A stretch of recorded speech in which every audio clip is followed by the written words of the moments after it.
Good afternoon. 3 massive games in Argyle season left to play, and the first of which is here at home park against Sunderland, and the stakes could not be higher.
Yes, hello and greetings from Home Park this afternoon. We've got a nice sunny day to bring you, hopefully, what is going to be a very good game of football. This is one of the last games for the Greens here at Home Park this season, and they, like you, watching at home, I'm sure, will be desperate to make the most of the remaining games they've got and get into those playoffs. I am Erin Black, and I am joined this afternoon by Brian McGlinchey and Ian Stonebridge, and hopefully very soon Martin Gritton as well. You will see that we're in a, just not eat my hair as I do this, that we're in a slightly different location today, and the fans are here and ready for a good afternoon. We have tried to rival Sky Sports, I guess, with our lovely new setup here on the roof of the changing rooms, and I think we're all looking pretty professional. How are we feeling this afternoon, guys? Well, Stoney's professional, definitely. I'm not professional in a way, so... I mean, you've missed the memo on the green thing, Brian, not to... Do you not wear something green every game, Yeah. Brian? No, definitely not. Socks, definitely. nothing? Nothing. Brian. Oh dear.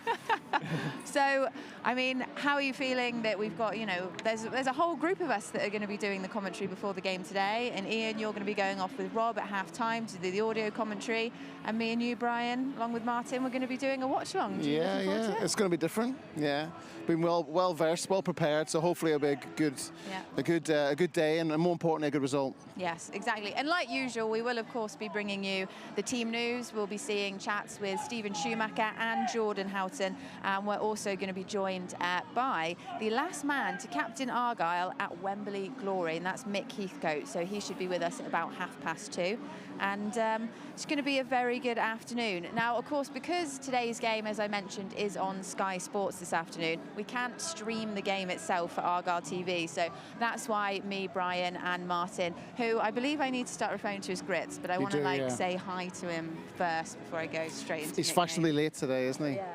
Well, you know, someone's got to be fashionably late. So when Martin/Grits, who I will become acquainted with, arrives, we'll be doing that all through the run-up of the game. And to make it more interesting, of course, so it's not just us doing the watch-through, we want to hear from you as well all throughout the match. So do make sure that you get in touch on social media. We're on Twitter at @only1argyle, which I'm sure you know by now, and also on Facebook as well. I'll be keeping my eyes on comments, and we will be reading out your thoughts as the game progresses. Okay, now that that little introduction's out of the way, we'll have another one, I'm sure, when Grits arrives. Let's get this next bit out of the way. Argyle, of course, missed their chance to stretch their advantage over the sides below them on Friday after a 2-0 loss to promotion rivals Wycombe. And we've got those goals for you, followed by what Stephen Schumacher and Ryan Broom had to say afterwards.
was rubbish. First half in particular, rubbish. Didn't compete, didn't win any second balls, didn't win any first contacts, and they were all over us. Showed more energy than us all over the park, and we conceded 2 poor goals. Felt second half we had a little bit more of a goal, but had no quality. How disappointing is it to put in a performance like that today? As high as you can imagine. 1,800 fans here come to watch us again. Don't deserve a performance like that. There's no surprises when you play Wycombe. You know how they play. We know what they're all about, so you've got to match it, and we didn't. So they didn't allow us to play any football because we haven't matched their physicality. So today we got beat by a team who were physically stronger than us and wanted it more on the day, I felt. Is it a consolation or even a good thing that it is such a quick turnaround to the next game? Yeah, possibly, because every time we have had a performance that's been below standard, and there hasn't been many this year, we've always had a good reaction. So the reaction comes quick against Sunderland on Monday, which again they're going to be a good team who are going to be fighting for it. So we've got, first and foremost, we've got to get the basics right. We've got to compete all over the pitch. It's too easy to play against us today. We got absolutely swatted aside every time the ball was anywhere near any of our players, and yet we wasn't in the fight. Just how big is this game against Sunderland now? It's huge. It was a huge game anyway, so nothing changes. We still got to go and try and win the game. Try and put in a better performance, first and foremost, compete and have a goal a little bit harder. And then, try and get a result on Monday. We've got a history of bouncing back, so we just need to put it right on Monday. Make sure we're all at it. Sometimes it doesn't go your way like it didn't today, so we'll be doing everything we can to put it right on Monday. You came on at half-time. What was the message from the gaffer? What was the message from the rest of the team about what you needed to do? We just needed to add the energy, add the intensity to the game that wasn't there in the first half. So we just came on and tried to put ourselves around as much as possible, because they did come out with a lot of second balls and stuff in the first half. So we just tried to make sure that we could get a foothold in the game that way and add the energy. And obviously we're 2-0 down to see if we can get back in the game. Unfortunately we didn't, but I thought it was a positive impact, and the second half was slightly better, but we need a better performance. Yeah, I saw you at the end taking your time coming off and clapping the fans. There was over 1,800 here. Yeah. We know how great they are, but how much do you want to put the wrongs from today right on Monday for them? Yeah, obviously it's unbelievable really the support we get. So the amount of fans that were here today filled that stand out, and we know they'll be there on Monday as well. So we can't take that for granted. The support they give us is unbelievable. So we need to, for them as well. We know they're going to be there Monday night as well, cheering us on. So we just want to put it right, get back to our usual intensity levels, because we've played some brilliant stuff this season. But I think first and foremost, it's been the intensity and the work we've put in to get to that level. Welcome back. We are once again on the roof of the changing rooms. Martin Gritton has arrived, completing the Argyle supergroup that we've got happening today. Can I call you Grits? You may. Thank you so much. I wish I had a nickname that I could reciprocate with, but it's just Erin. So, okay. Thanks, Erin. And Grits, I'm glad that you're here actually, because we wanted to talk about the VT we've just watched, which is Argyle's unfortunate loss on Friday. I believe you were there at Adams Park? Yeah, that's correct. Talk me through what happened from your perspective. Well, I think going into the game, Stephen Schumacher kind of stressed the point that they were a physical side.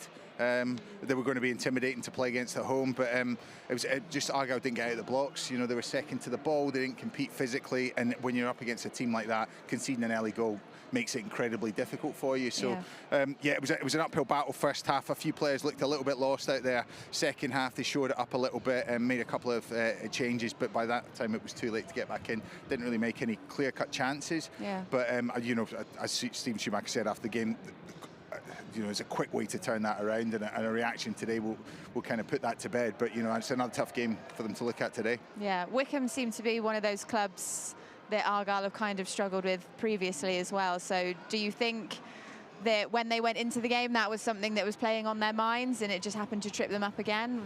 Do you know what we were saying it in the press box? Chris Errington was sat next to me and saying it was like Groundhog Day going back to Adams Park, because it's just a miserable experience for Argyle fans. And credit to them, they turned up in numbers. There was 1,800 there again in good voice. And again, lads will be disappointed they didn't give them a performance on the pitch, but there's a chance to rectify that. But yeah, Wycombe, a tough place to go, and ominously positioned in the playoffs if they stay the way they are. Yeah. Yeah. I mean, Ian, you saw some of the clips of the goals as well. What did you make of it? Yeah, as Grit said, kind of conceding that early goal is a real blow, you know, particularly when it's away from home, and particularly against a team like Wycombe, who I think are, you know, as we know, are well versed, they're well practiced at seeing out games like that. So that hitting us on the break with those goals was a real problem for us. And yeah, again, from what I could see, like Grit said, no one really got started, and credit to Wycombe. You know, sometimes teams stop you from playing, and they managed to do that really effectively. Yeah, I mean, when you have opposition scoring goals against you, obviously in some instances there may be defensive mistakes at play. Brian, I guess you kind of maybe want to touch on what Argyle could have done and could do differently defensively when it comes to... Well, I think defensively they've been really good this year, to be honest. I think the recruitment in the summer has been all defensive, isn't it? The 3 centre-halves they brought in, so I think that's been a real strength of the team, to be honest. So, like, and as the lad said, it's a real difficult place to go, and over a season, it's, you know, you're going to have off days. So the home form's immense. They haven't conceded many at home, like 0 in 7 games, I think it is. So for me, I wouldn't. Obviously, you would look back at that game and go, yeah, you could do better. But I think you just got to stay positive today. I think if they get 3 points today, I think, for me personally, I think that's them in the playoffs. Yeah, and the Ryan Hardy injury as well. I mean, Ian, what are the knock-on effects when you've got a striker like Ryan Hardy getting injured? Yeah, I think, you know, we spent quite a lot of time across this season talking about the strength that Argyle have in depth up front and the rotation. You know, there was certainly a time where it was any 2 from the 4. I think Ryan Hardy's form, you know, before he got injured, really turned that into Ryan Hardy plus someone else.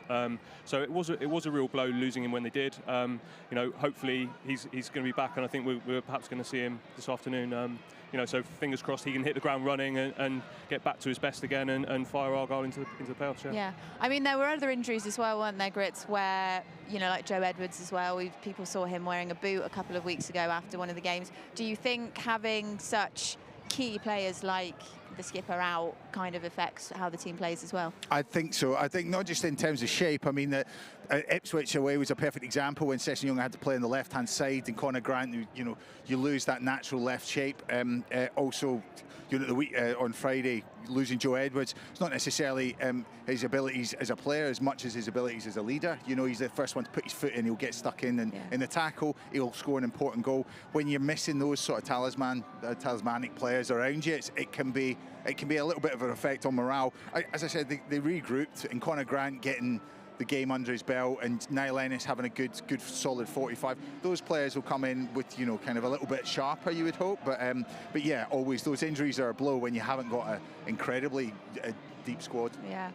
But fortunately, we can move on from that. We can draw a line under that. Hopefully have a good day today. I mean, I feel like I just felt a spit of rain, which is not giving me the best feeling. But there is blue sky behind us. We've got... I don't know if anyone can hear that's watching, but the fans are in very good spirits today. Do you think, you know, despite the loss, everyone's here coming for a nice bank holiday afternoon in the ground? You know, it's going to be a good day, do you think, Brian? Well, you can hear the spirits are very good up there. I think I'd rather be joining them, to be honest. But yeah, no, for me, it's all about positivity. I think if there should be no room for negativity today. It's all about celebrating how well they've done this year and just getting themselves over the line today. Yeah, Ian, what are your thoughts about the atmosphere this afternoon? Yeah, I think it should be great. You know, obviously in an ideal world, you'd be coming off a slightly better result and a better performance. But you know, as we can hear, but they don't seem to care. Yeah, absolutely. And you know, I know we've said this several times across the season, maybe a couple of times after a disappointing result, but to be in this position at this stage in the season, everyone in the whole club, fans, city, everyone would have bitten their hands off. So we can only take a positive from that and hopefully take that into the game today. Yeah, well, speaking of the game today, let's have a little look at the Argyle team news and see who is playing going into this afternoon's fixture. That will be on screen for you now, so we'll just have a quick read through. And your starting 11 consists of Michael Cooper, Macaulay Gillespie, Jordan Houghton, James Wilson, Dan Scarr, Ryan Hardy, Danny Mayer, Niall Ennis, Conor Grant, Stephen Sessegnon and Panucci Kamara. And then our substitutes today are Callum Burton, Ryan Broom, Jordan Garrick, Adam Randall, Ryan Law, Luke Jeffcott and Romany Critchlow. So we're seeing there James Wilson obviously captaining the team because Joe Edwards is out again. But overall, what do we make of the lineup today, Ian? We'll go for you first. Yeah, well, I think first of all, the return of Ryan Hardy is a big boost, and perhaps it's a surprise given the injury that he had that he's back so quick. So fingers crossed he's 100% fit and ready to lead the attack. Him and Niall Ennis, I think as a partnership have been really productive. Certainly the balance of Ryan Hardy's pace, Niall Ennis' ability to hold the ball up. Hopefully they can combine effectively today. And I think Grits, Stephen Sessegnon was perhaps one of the star performers from. He played brilliantly when he started down the right. He was bright, he was effective. He's when he gets a bit further up the pitch as well, really effective. So it'd be good to see him do that at home. Yeah. And Brian, what are your thoughts if you can focus them over the sound of the Janus song? Well, to be fair, the team's been pretty consistent, to be honest. Obviously, the injuries, obviously, to the captain. Obviously, that's the Sessegnon coming in, really getting this sort of space on the right-hand side. I think that will suit him better because he's played right and left. I think naturally right-footed will help him. To be honest, I think the team looks really a strong team, to be honest, and I think they should just concentrate on what they do well. I think you could have 3 or 4 captains out there. To be honest, Wilson's got the nod, but for me, Scar's had an amazing season, and so has Houghton as well. Yeah. So, to be fair, there's 4 or 5 captains out there that I think that have done a great job this year. Yeah, and nice to have Scar back in the lineup as well, because of course he was out for a couple of weeks previously. So it's nice to see familiar names as well. Do you think any on that list are going to be a particular threat to how Sunderland tend to play? I know often we talk about Danny Mayer and how threatening he is. Well, Danny Mayer for me, on his day, he's probably the best player in the league. I think for me, he's electric. I think if you get the ball to him, the more we can in the right areas, then we can hurt them. Yeah. But as Stoney said, I think the 2 up front for me, I think Ennis particularly, he doesn't look a big character, but he's very good holding the ball up. So I think him bringing out obviously players into plays is crucial as well. But I think it's all about individually winning your own battles and doing the right things. And I think if they do that, I think they've got a great chance. Yeah. I mean, Grits, I've not had you here on Argyle TV before, so I'm interested to get your perspective on any players that stand out particularly to you. Well, I mean, as fresh in the memory as Friday, I'd say Danny Mayer's got a point to prove because he got dragged at half-time, perhaps unfairly. But he showed some good touches. But and over the bank holiday weekend, Easter's a big time for football, and especially if you want to impress and show that you're in form at the right time. So he's got a job to do this afternoon. Niall Ennis coming in, he had 45, didn't really affect in terms of a goal-scoring opportunities. Did well in other jobs, getting the ball up the pitch and holding it up. So today, if he can get on the score sheet, Ryan Hardy, I just want him to get through the game without an injury would be great, and anything else from him would be a bonus. Yeah, exactly. I mean, I think everybody's hoping to see some goals from Argyle today, but do you think it's a case of just really not losing? Yeah, I mean, listen, it's going to be cagey in that respect. I think we saw that on Friday again. That the team looked a little bit nervous, but there's nothing to hold back for today. They're up against a very good side, and they know that. And another team that you don't want to do the double over you over the course of a season. So they're at home. They've got nothing to fear. Go out there, and if they get something out of this game, it's good. If they can get a win, then that secures the points, as Brian said. Yeah. I think you can't say fairer than that. So as we said, interesting team that we've got lined up today. Let's hear from one of the players now. Jordan Houghton has been speaking to Argyle TV earlier. Jordan, I actually want to start off by talking about what you've just driven past on your way in this morning. It's for the MK Dons game, last game of the season. There's a massive queue. I think we've already sold 4,000 tickets and they'll be on sale for half an hour. What does that mean to you boys at this stage of the season as well, with these important games coming up? Yes, it's massive. I think it's good for the lads and the staff to drive past that. Obviously our car park's there. We have to go past the ticket office and see them all queuing. I didn't actually realise it was for the last game of the season, which is crazy. Not when you even think, for the next exactly, couple. And there's a big long queue there. It's huge. I spoke about it when I came here about the fans. And I think I've spoke about them in every interview I've done. The backing they give us gives us that extra incentive to push harder and keep going. And I think they've been a massive part in what we've done this season. So hopefully we can give them the reward that we want as a club and as a community, and hopefully get that promotion. I think a lot of people had questions about about the run-in. Would you rather play the teams down the bottom or teams at the top? What not? So, but I think it's teams around the top, so it's in our own hands. And to get promotion, you have to beat the best teams. There's no way around it. There's no easy route to promotion. You have to still play the same teams. Obviously, it's a tough end to the season in terms of games. But like I say, you've got to play them at some point. I feel like we're in a good position in terms of place in the league. We've got a lot of points on the board, and I feel like the team's doing really well at the moment as well. So yeah, it's obviously tough for us, but it's obviously tough for them as well, who need the points, and so it's going to be an exciting end to the season.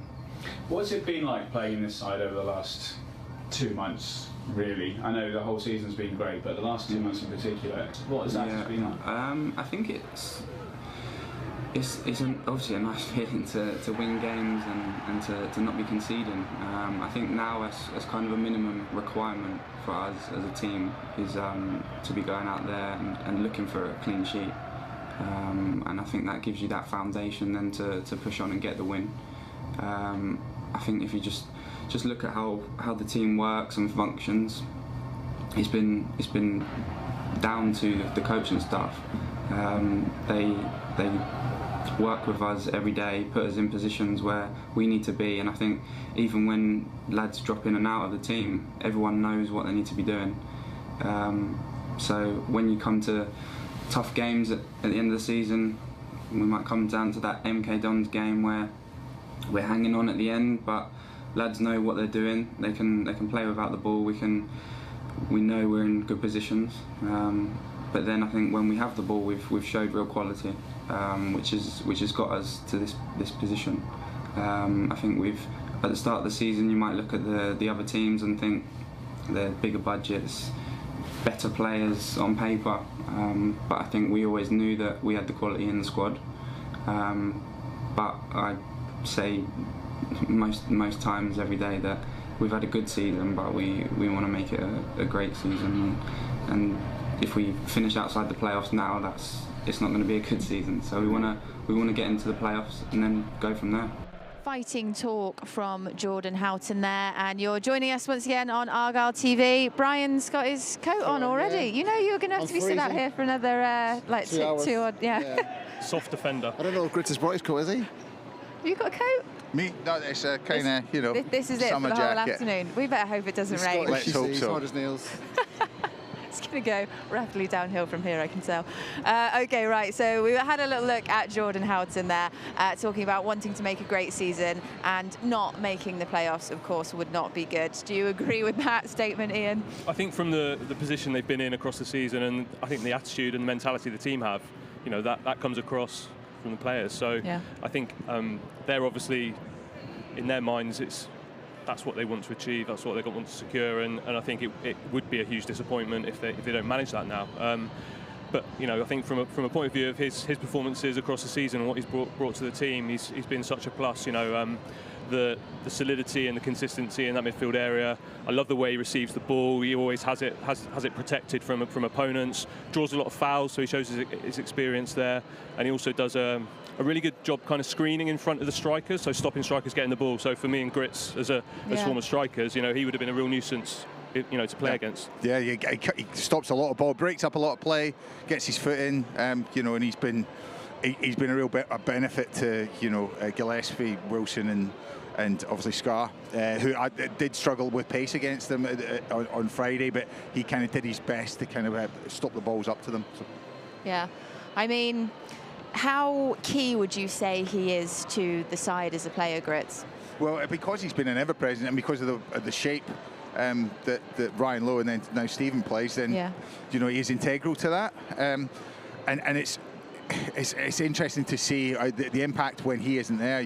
So grateful that he's playing today. But Randell, Adam came on, did really well when he played in a slightly deeper role. I've seen him do that when he was at Torquay on loan last season. So there is cover, but yeah, Jordan's been brilliant this season, and it was really nice to be able to watch the game when he was at Chelsea, going back to his boyhood club, you know, and see that kind of emotional connection, because he's obviously from good pedigree. Yeah. Well, if we take a break from the players individually and look at the team as a whole and bring up the league table for you now, you will see that Argyle are still 4th in the league. And me and Brian were just talking while you were watching the VT before about just how nitty-gritty today really is for Argyle, because of course we are on 78 points, the next 4 teams on 76, and then the implications of Sunderland winning today, they would then go above us. There's other teams that could overtake us if we have a draw. What's your thoughts? Yeah, it's massive. It's no getting away from it really.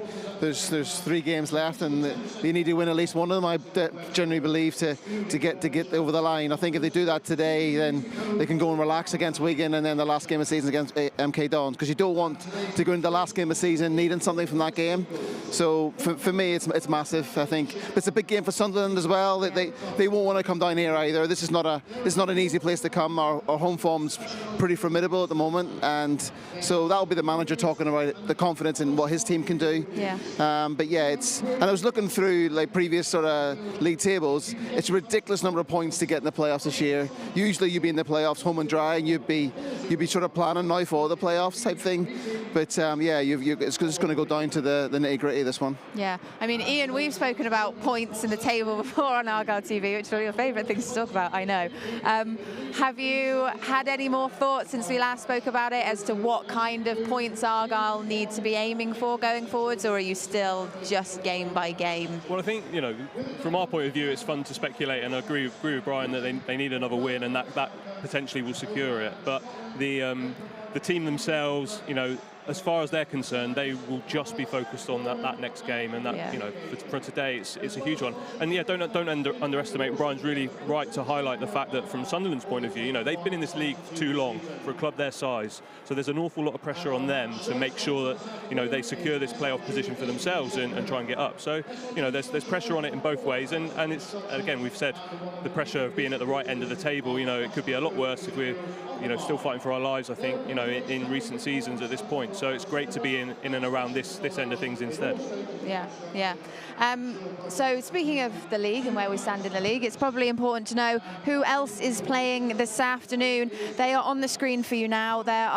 We are one of 7 games happening in the Sky Bet League One today, and the others are AFC Wimbledon versus Wycombe, Bolton versus Accrington, Gillingham versus Fleetwood, Lincoln versus Cheltenham, Morecambe versus Portsmouth, and Shrewsbury versus Doncaster. Rotherham, Wigan, Oxford, MK Dons and Sheffield Wednesday will all play tomorrow. Now, if you joined our Argyle TV stream, maybe not right at the very beginning, I did ask you to get in touch with us on social media, because we are going to be doing a watch-along all afternoon for the game. So get in touch at @only1argyle on Twitter. We are going to be, I say we, me, Brian, Gritz, Ian's going to be over with Rob McNichol in the commentary box, but we are going to be watching the game. It's highly likely that I will run out of things to talk about, so I would love to hear from you and pass off your own comments as my own with relative success. So at @only1argyle, please get in touch and we'll read them out in a minute. We are now bang on half an hour away from kickoff, 3 p.m. kickoff this afternoon here at Home Park on Argyle TV. See you in a second.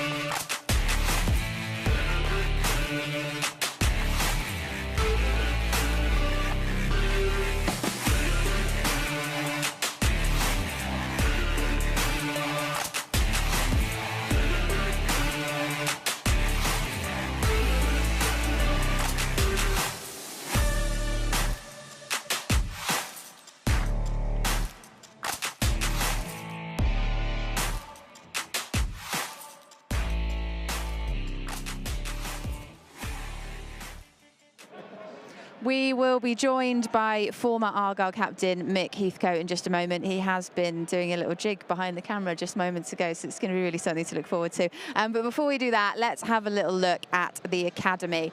On Thursday, the under-18s made it 6 wins from 7 games in Merit League 1 with a 2-0 win over AFC Bournemouth. Both goals came in the first half, and the first one, the goalkeeper will want to forget about. And the second was a belter from top scorer Oscar Massey, who got his 6 in his last 7 matches. They now sit top of the table with 2 games to play and could win the league with victory over Portsmouth in their next game. Meanwhile, last week, 10 under-8s had the pleasure of coming down to train with the first team, and hopefully, which will be a day to remember for them. It was the day they actually signed their first contracts with Argyle, and they will certainly live long in the memory.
And you can find out more about that day by listening to the latest episode of the Argyle podcast or by reading a review of the day on the website, pafc.co.uk. But you knew that already.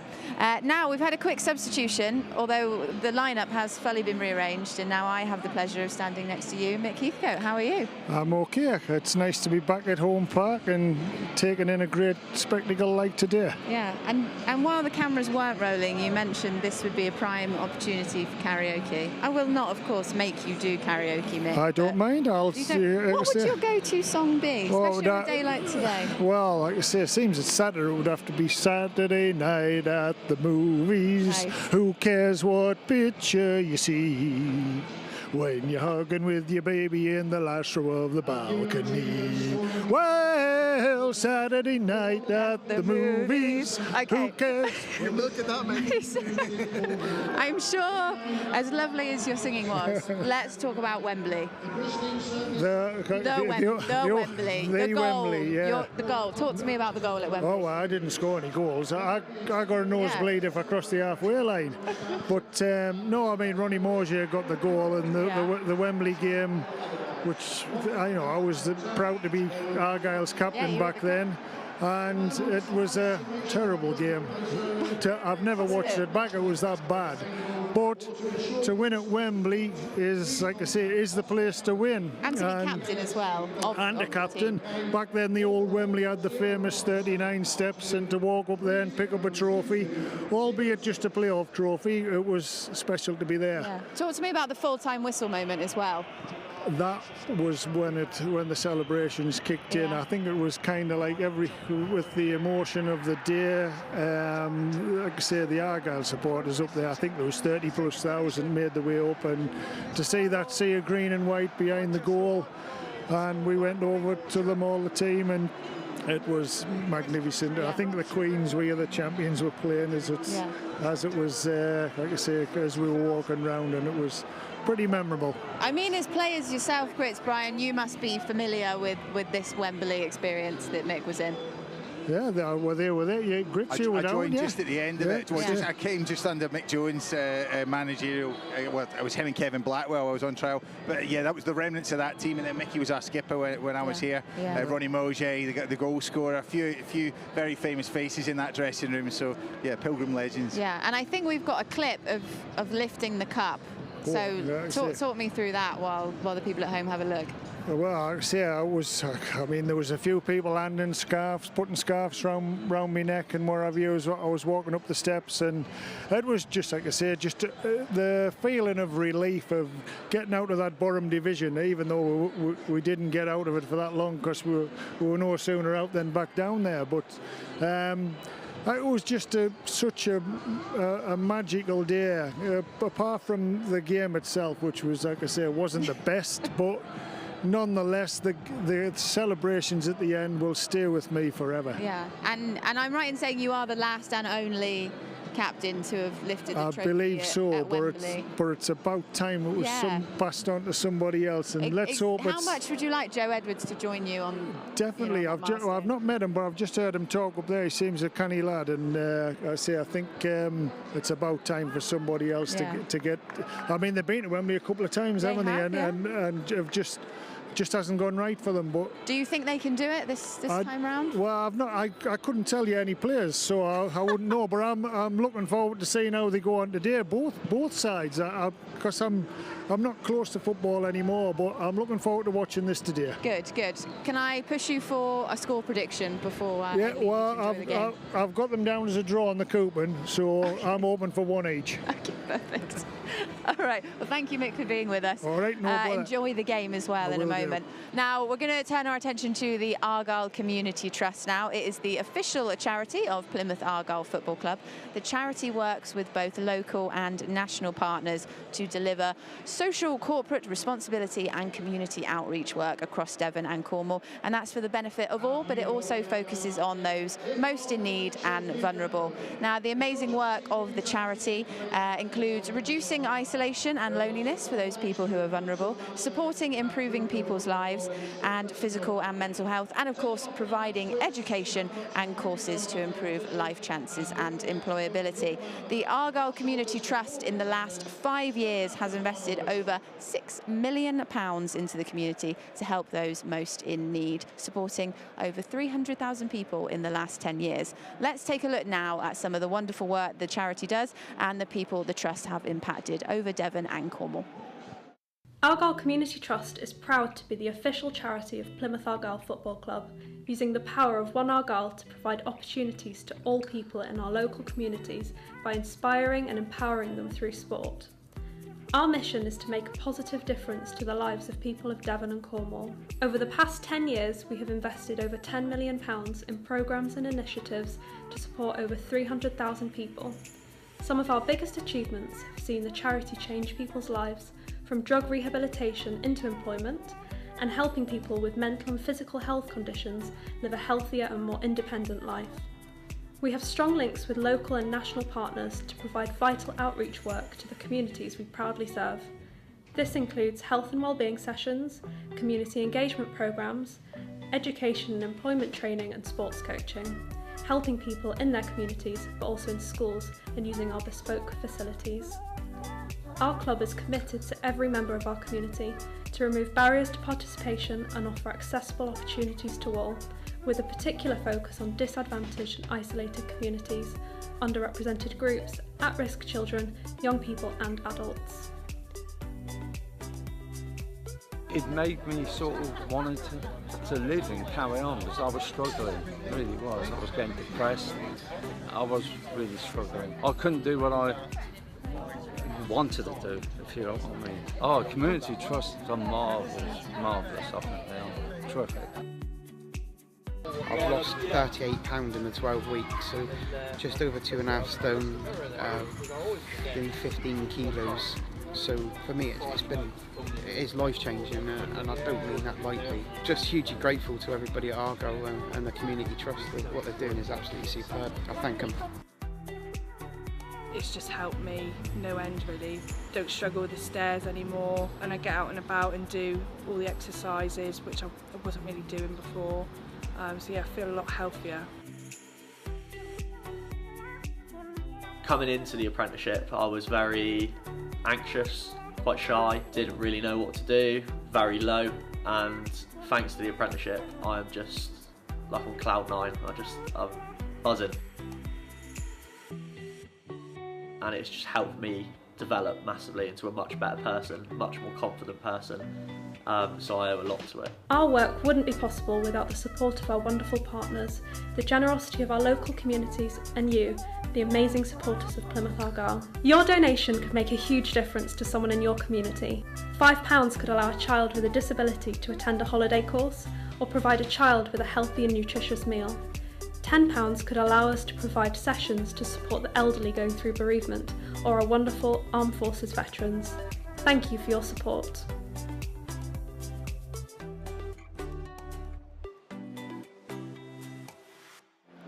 And please help support your local community through the club you support. You can text ACT, that's ACT, followed by your donation amount to 70560 now. So ACT 5 to 70560 will donate £5 towards potentially making a huge difference to someone's lives. But you don't have to stop at 5, you can text like ACT 500, why not?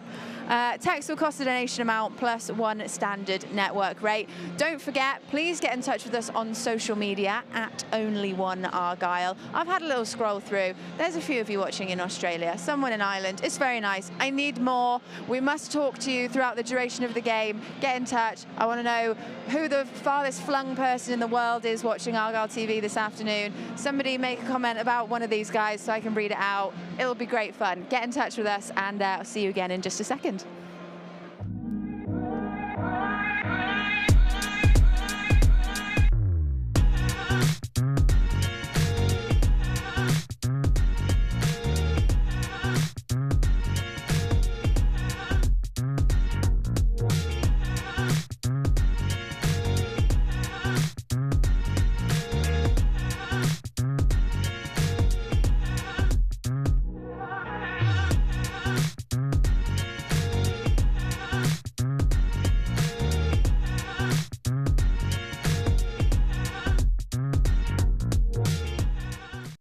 Under 20 minutes away now, I am joined by the lineup for this afternoon's watch along. Brian McGlinchey, Martin Britton. We're going to be here all afternoon, and like I said, not long to go, so get your comments coming in. Now, before we do kick off, it is time to turn our attention to the opposition. Of course, today it is Sunderland, and they are just outside of the playoff places on goal difference, but they could go ahead of Argyle with a win today. On Friday, they got a late winner against Shrewsbury Town. All right.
Let's have a look at the team Sunderland have picked to play Argyle this afternoon then, which will be coming up on your screen.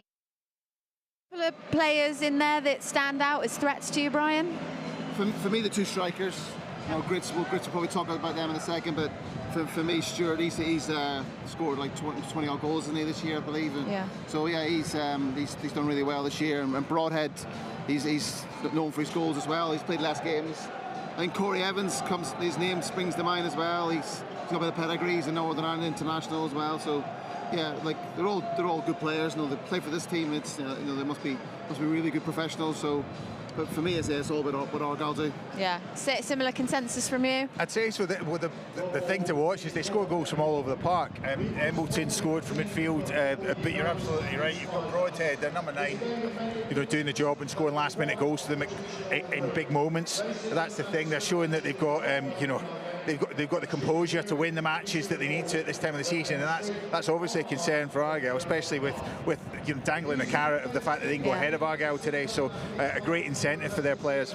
How difficult do you think it's going to be with this kind of build-up they've got for scoring these last-minute goals? Because essentially that means, regardless of whether Argyle get ahead early, they cannot rest on their laurels right up until the end, can they? No, absolutely not. I mean, you don't want to be kind of hanging on to a lead or hanging on for a point. You want to be pushing forward, especially a team that can be dangerous and score at any time. But we have to bring it back. Argyle have to concentrate on themselves. If they do what they're good at today, they've caught teams by surprise just by doing what they've done and being consistent this season, and that's why they're where they are. So they've just got to prove it again today. Yeah. Absolutely, and obviously today is a home game. It is absolutely packed. You might be able to see it just behind us. Everyone's here, the flags are out. How much of an impact do you think the crowd being here today will have on Argyle's performance as well? Well, for me, it's what you sort of want to be as a professional footballer. You want to play in games like this, with crowds like this. And and fair play to Sunderland. They've brought they've probably sold out their end as well. So yeah, when you see the away support as well, it makes a great game. To be honest, the atmosphere is even better. To be honest, but yeah, great game to play in. Pitch looks absolutely immaculate as well, doesn't it? So yeah, it should be a really good day. Yeah, and we've got the little Sky banner out there over at the midway line. The cameras must be here. The cameras must be here. I guess no kind of Groundhog Day ominous vibes like Wycombe the other day, is it? No, home matches are completely different, and the crowd plays a part in two ways. It builds you up, it gives you that confidence, it gives you that extra bit of energy, extra yard. Also, it puts the opposition under pressure because they know that they've got to come here and do well. So have an intimidating place to come, and that's hopefully what home park is for Sunderland today. Will certainly add value for the home team. Yeah, fantastic. We're going to start in just a moment, actually, because we're getting close to kick-off now. Of course, just want to let you know about the Uber Eats campaign, which we always like to talk about just before kick-off. So we are delighted to let you know that, as usual, we have teamed up with online food order and delivery service Uber Eats for the 21-22 campaign. They have joined the club as an affiliate partner, and Uber Eats sponsor our all-new pre-match quiz on the official Argyle app, as well as the brand-new Moment of the Month feature on the club's social media channels and here on Argyle TV. To kick off that partnership, Argyle fans can download the app, and you are entitled to £10 off your first order when you spend a minimum of £15. All you got to do is use the code Argyle10 when ordering. Okay, I make it 10 minutes to kick off. So this is where it's important to let you know of the options that are available to you today. So if you're watching us on YouTube, hello, thanks for watching. Carry on, stay with us. We're going to be doing a watch along. Why wouldn't you choose to stay with that? It will be infinitely better than Sky Sports coverage, I can only imagine.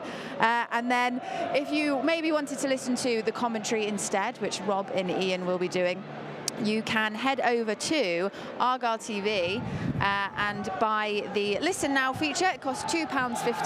That is with Rob and Ian, as I said. They'll talk you through the match. You can also, to see us, of course, go on to Argyle TV, and you want to go to the Match Centre, choose Watch Now, the Watch Now feature, and that's where you'll find us talking through the game. So if you are on YouTube, swing over and find us on the Match Centre for the commentary. Hopefully you've got that. I feel like I've just about got my head around it, but we'll see if you join us. So, like I said, plenty of ways to enjoy this afternoon's huge match. It's going to be a good one, and you won't miss any of it on Argyle TV. Argyle v Sunderland coming up next.